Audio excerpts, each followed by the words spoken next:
హల్లెలూయా. దేవునికి ఘనత మహిమ ప్రభావములు కలుగును గాక. ప్రార్థన చేసుకొని ఈ యొక్క కార్యక్రమాన్ని ప్రారంభం చేసుకుందాం.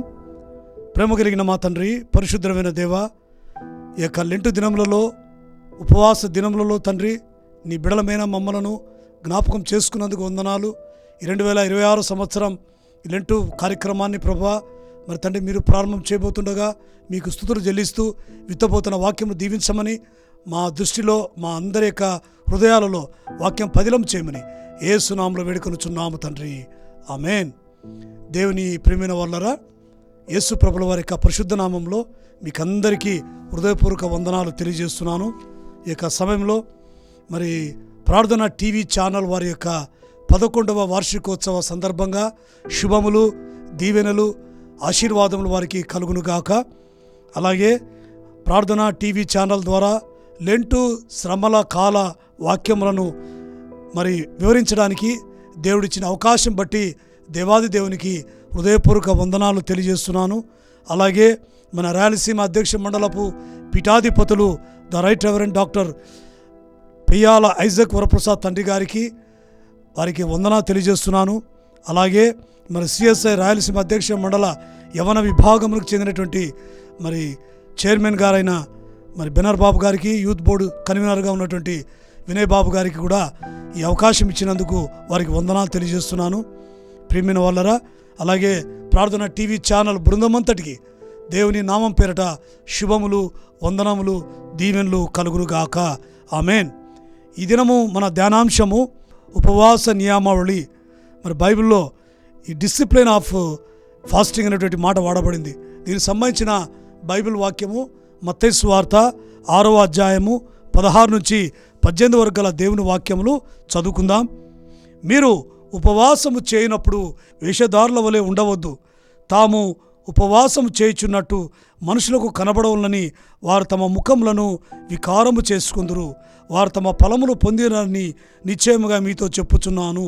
ఉపవాసం చేయుచున్నట్టు మనుషులకు కనబడవలని కాక రహస్యముందున మీ తండ్రికే కనబడవలని.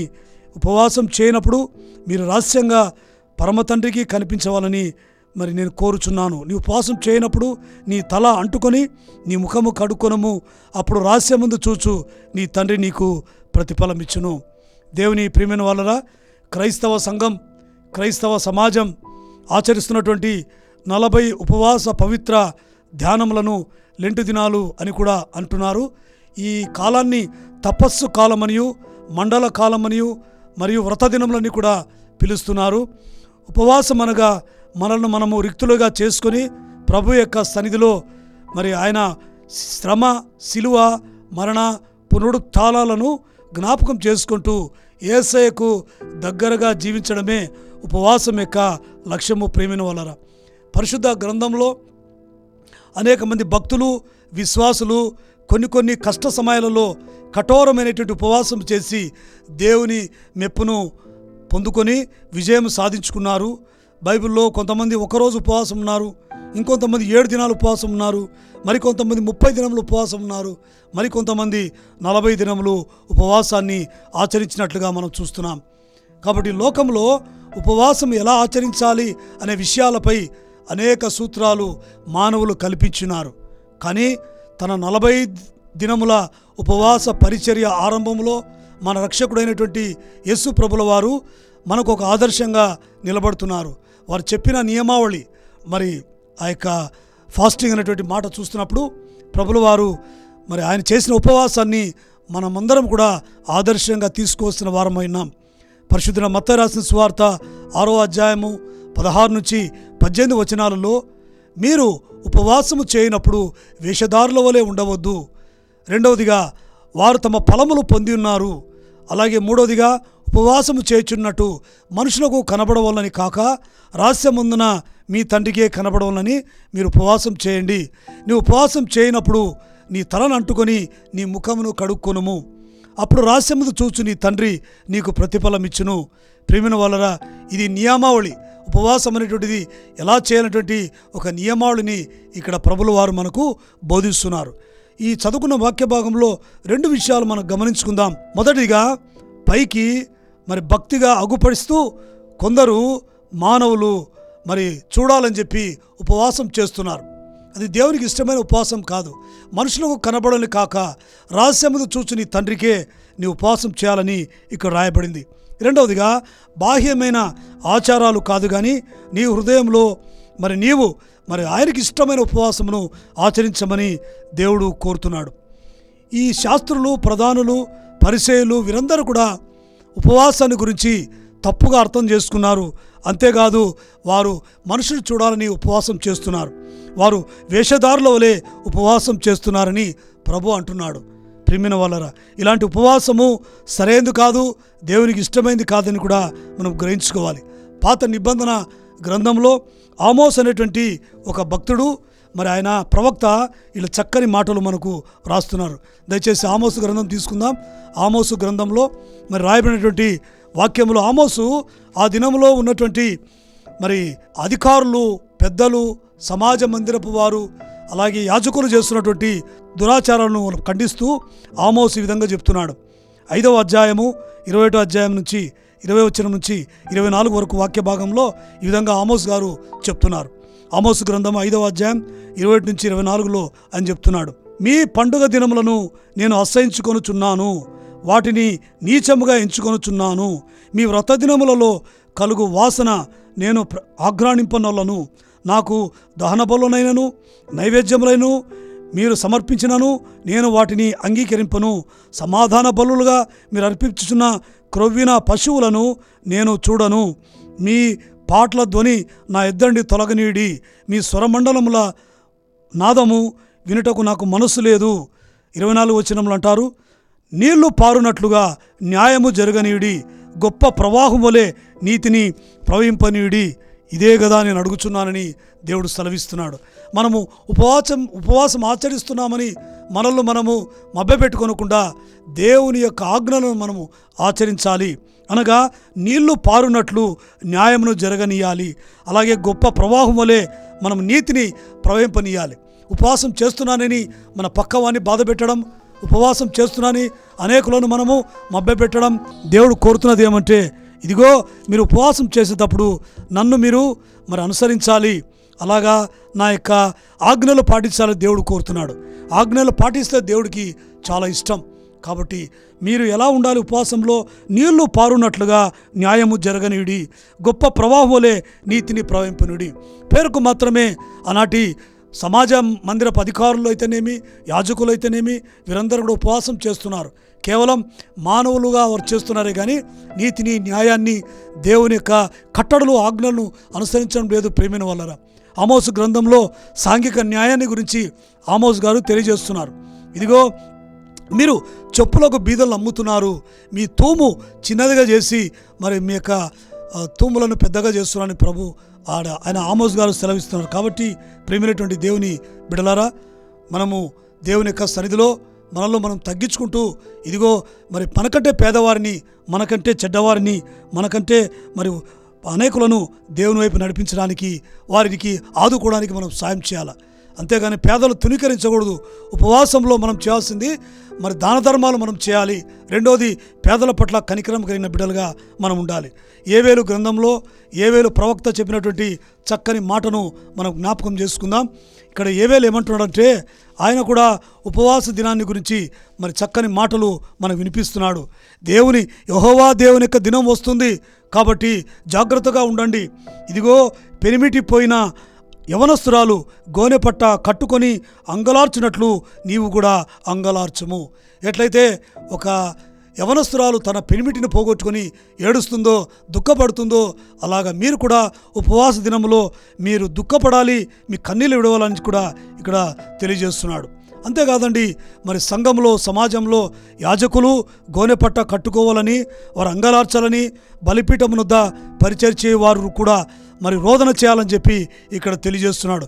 కేవలము సంఘమే కాదు కానీ సంఘాన్ని నడిపిస్తున్నటువంటి గురువులైతేనేమి, సంఘాన్ని నడిపిస్తున్న యాజకులైతేనేమి, ప్రతి ఒక్కరు కూడా ఉపవాస ప్రార్థన చేయాలి. అంతేకాదండి, ఉపవాస దినము ప్రతిష్ఠించుడి, వ్రత దినమును ఏర్పాటు చేయడి, యెహోవాని బతిమాలుకొనుటకై పెద్దలను, దేశంలోని జనులందరినీ మీ దేవుడైన యెహోవా మందిరంలో సమకూర్చుకుడి. కాబట్టి దేవుని యొక్క ఈ ఉగ్రత దినం రాబోతుంది. యెహోవా దేవుని యొక్క ఉగ్రత దినం రాబోతుంది. మీరు ఉపవాసం ఉండి ప్రార్థన చేయండి, ఉపవాసం ఉండి సంఘాన్ని పిలువనంపండి, ఉపవాసంతో దేవునికి స్తుతి చెల్లించమని సెలవిస్తున్నాడు.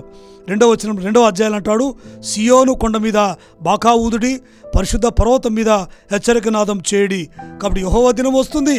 అయ్యా, సమాజాన్ని మరి సంఘంలోని ప్రతి కుటుంబాన్ని మీరు ప్రేరేపించి ఉపవాస దినాలలో మీరు మరి వ్రత దినాలు ఏర్పాటు చేయమని ఇక్కడ ఏవేలు కూడా సెలవిస్తున్నాడు. అంతేకాదు సియోన్లో బాకా ఊదుడి, ఉపవాస దినమును ప్రతిష్ఠించుడి, వ్రత దినము నియమించుడి. మరి మనము ఉపవాస దినాన్ని ఏర్పాటు చేసుకొని మనల్ని మనం తగ్గించుకొని మనల్ని మనం ప్రభు పాదాల దగ్గర మరి మన పాపములు ఒప్పుకొని మనము మారు మనసు పొంది పశ్చాత్తాపడితే దేవుడు చాలా ఇష్టపడతాడు. అంతేకాదండి, మరి 17వ వచనం అంటాడు, యెహోవాకు పరిచర్య చేయు యాజకులు మంటపమునకును బలిపీఠమునకు మధ్య నిలబడి కన్నీరు విడిచుచు ప్రార్థన చేయాలి. యాజకుల యొక్క బాధ్యత కూడా ఇక్కడ ఏవేలు సెలవిస్తున్నాడు. సంఘమే కాదు, సంఘాన్ని నడిపిస్తున్న యాజకులైతేనేమి, మరి నడిపిస్తున్నటువంటి పెద్దవారైతేనేమి, వారందరూ కూడా దైవజనులు కూడా ఉపవాసం ఉండి గోనె పట్ట కట్టుకొని సంఘానికి మరి వారిని పిలువనించి ఉపవాస ప్రార్థన ఏర్పాటు చేసుకోమని సెలవిస్తున్నాడు. కాబట్టి ప్రియమైనటువంటి దేవుని బిడ్డలారా, మరి ఆనాడు యాజకులైతేనేమి లేదా ప్రవక్తలైతేనేమి దైవజనులైతేనేమి ఉపవాస దినాన్ని ఆహ్వానించి ఉపవాస ప్రార్థన ద్వారా అనేకులను ప్రభువు నడిపించమని వారు కోరుతున్నారు. మరి మనము 18వ తారీఖు నుంచి లెంటు దినాలకు ప్రవేశిస్తున్నాం. బసవ బుధవారం నుంచి లెంటు దినాలకు రాబోతున్నాం.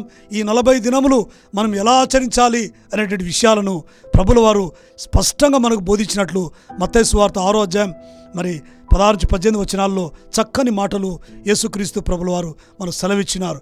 కాబట్టి ప్రియమైన వాళ్ళరా, మనుషులను సంతోషపెట్టడానికి కాదు కానీ మనము దేవుని సంతోషపెట్టాలి. ఉపవాసం ద్వారా దేవుని నామానికి స్తుతి, ఘనత, మహిమ, ప్రభావాలు మనకు చెల్లించి ఇదిగో ప్రభు ఇచ్చిన నియమావళి, ఉపవాసం ఎలా ఆచరించాలనేటువంటి ఆ నియమావళిని మరొకసారి జ్ఞాపకం చేసుకొని మనము ఉపవాస దినాలు ఆచరించాలి. వేషధారుల వల్లే ఉండకూడదు. అలా మీరు ప్రవర్తిస్తే మీ ఫలం మీరు పొందుకొని ఉన్నారు. మరి మనుషులకు కనపడదు కాదు కానీ రహస్యంలో చూసు దేవునికే మీ ఉపవాసం కనిపించాలి. నీ తలంటుకోవాలి, నీ ముఖము కడుక్కోవాలి. మీరు జాగ్రత్తగా ఉపవాసం చేయాలి. ముఖం వికారం చేసుకోవద్దు. ఎందుకంటే ముఖం వికారం చేసుకొని నేను ఉపవాసం ఉన్నానని మీరు చెప్తే మీ ఫలాన్ని మీరు పొందుకున్నారని యేసు ప్రభుల వారు సెలవిస్తున్నారు.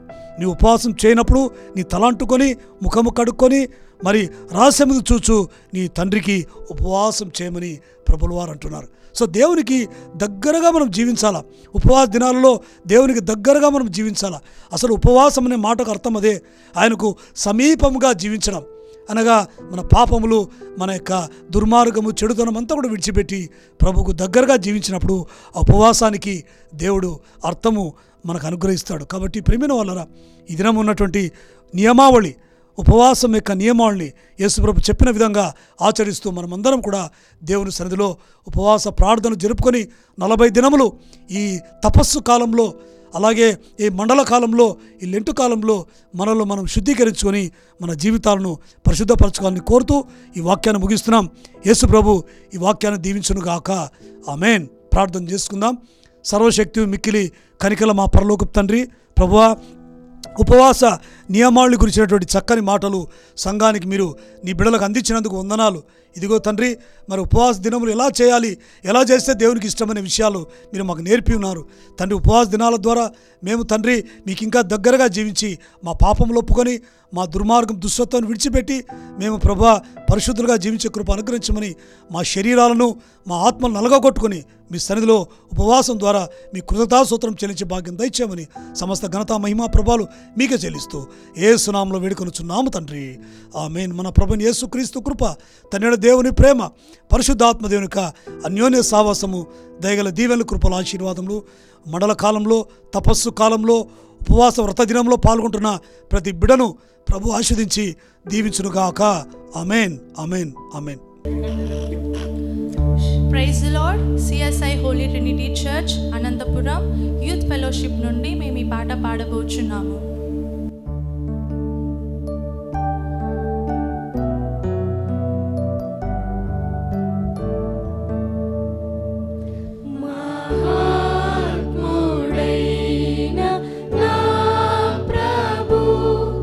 విచిత్ర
and show